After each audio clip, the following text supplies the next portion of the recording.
अगर आप भी चाहते हैं टॉप म्यूजिक भोजपुरी का ऑडियो वीडियो सबसे पहले आप तक पहुंचे, तो लाल बटन को दबाकर चैनल को सब्सक्राइब करें और साथ में बेल आइकन को दबाना ना भूलें।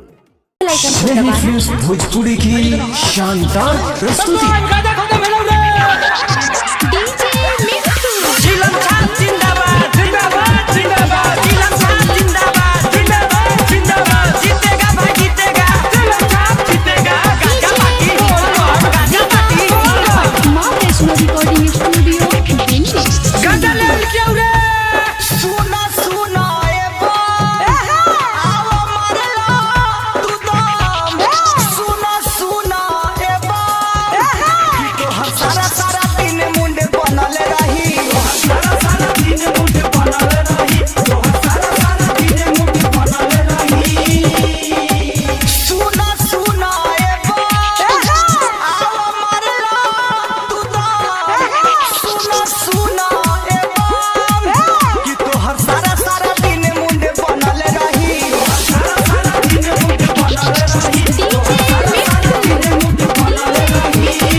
Recording studio Delhi.